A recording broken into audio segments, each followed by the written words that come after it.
ntiyakaze kuri Turatsinze Comedy. Turongera tukwibutsa gukora subscribe ndetse no kubwira abagenzi gukora subscribe. Uyu munsi tugiye kwereka uburyo ushobora gufungura ingufuri yawe ku buryo butakugoye, utagombye kwangiza amafaranga ngo ugiye kugura izindi ngufuri maze n'ukuntu zihenze. Ikibiriti gice cya 20 ingufuri yakongera kaba nzima.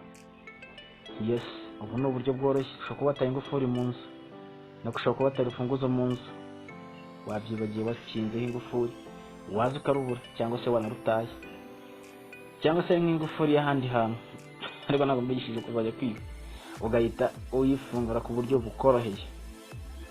Koresha ubu buryo, fata ikibiriti cyawe, ufate no myambi, warangiza ukayivungura, uvungura tuno tuntu twose cyangwa mugena mutereka ukuntu tugenda tuvungurwa. Iyo umaze kutuvungura rero ukora iki? Korikira gato cyane, uraje ubona ukuntu bigenda.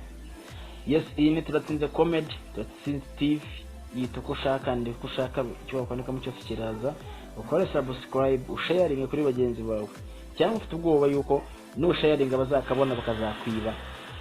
No, ntabwo ari cyo bivuze. Okay, ubu utaza kugisha no kuzajya wiga kurinda ibyawe. Alright, reka twikomereze tukwereke. Iyo umaze kukavungura rero uno bora byose umaze kubivungura, ukabishyize ahantu ku gapapuro kawe, ushobora kuba gupapa cyangwa se kwishashi, ufata akantu warangiza ukabisya gutya gahoro, cyangwa se uzatwaye no ku cyuma gishesha nimba. Yes, komeza wirebera uko ushobora gukora ibi ngibi bikakugeza mu kwica ku ngufuri yawe mu gihe yaba yahuye n'ikibazo. N'ahandi wabikora ni kuri Turatsinze Comedy, Turatsinze TV. Yes, iyo umaze rero kudusya gutya, murabona ukuntu twaduseye, udufata ukatwegeranya, tubona ukuntu tumeze, warangiza ugafata ya ngufuri yawe, urabona ko ifunze, iradadiye fresh. Warangiza ukareba amano bita ngo ni mu kabuno k'ingufuri, sinzi n'imbaraga kabona n'imbaraga ki. Warangiza ugasukamo witonze nta kikwirukansa, cyangwa se ugasuka wihuse, nabwo biterwa ubwo wihuta nawe ugiye kwiba. Ariko utagiye kwiba usukamo gake witonze nta kintu kikwirukansa.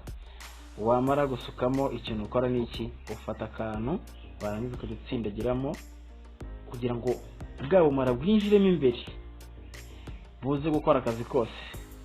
Yes, remember to subscribe to Turatsinze Comedy. Ukabutsindagiramo neza, ukamakinga sure yuko bwagiye neza, ugahanaguraho gatoya rwose witonze ko n'ubundi bwamaze kugeramo. Warangiza ufata akantu k'akumare uno bora bageti, cyangwa se ubungubu kano kabageti basize kano kitana kabageti basudiza ibyuma, cyangwa se ugafata akaboro kirukana imibu cyangwa se kano kakuma, warangiza ugacomekamo hahandi washyizemo bwabumara kugira ngo nushiraho umuriro bize kugenda bikora icyo bita gushwanyaguza. Ikintu ukora ni iki kiba gisigaye ahangaha rero, ariko ugatereka neza ingufu yatereka neza kugira ibimeneka, ko ushobora gushyira ubwabumara bwawe gusanga baramenetse. Yangiza ugafata ikibiti kimwe kiburike rwose murakireba ikigura guys, banagitera n'umucuruzi ukabwatereka imicanira akantu gato, cyangwa se ugakoresha n'ikibiti gisanzwe, warangiza ugacana hano gatoya cyane, bikagenda byakwimarira ukuntu ugenda byaka gahoro. Iyo bimaze kugeramo rero icyo bita gushwanyaguza, umuriro wagenda ugakubitana bwawo umara ko bizi ko guhita bwaka direct. Barangiza bugakora iki? Bugahita bushwanyaguza neza byihuse. Boom, fire. Murabona ukuntu kahise gakora iki? Bishwanyaguza, ihise ifunguka direct. Nuvuga ngo izajya ikomeza ikore, utagombye kuyihondagura cyangwa se utagombye kujya kugura n'ishyashya. Warangiza ukongera ukayifunga, ukajya ufata bwa rufunguzo rwawe, urafungura rwose bigakunda cyane. Okay, much salute. Thank you too. This is your boy Turatsinze. Remember to subscribe, share and like. Yes, ushaka kumenya ibindi byinshi bitandukanye, shyira muri comment yawe umbwire ikintu wifuza ko nagukorera, cyangwa ukeneye ibindi bisobanuro, cyangwa se ari n'izindi game ushaka dukinana, hamagara 0788417703. iyo ngwe no kuri WhatsApp bawo. Jya kuri Instagram yanjye Turatsinze TV, following yo nanyandikire, cyangwa se usimbukira kuri Facebook nitwa Turatsinze Comedian ubundi dukomeze gutwika. Big up.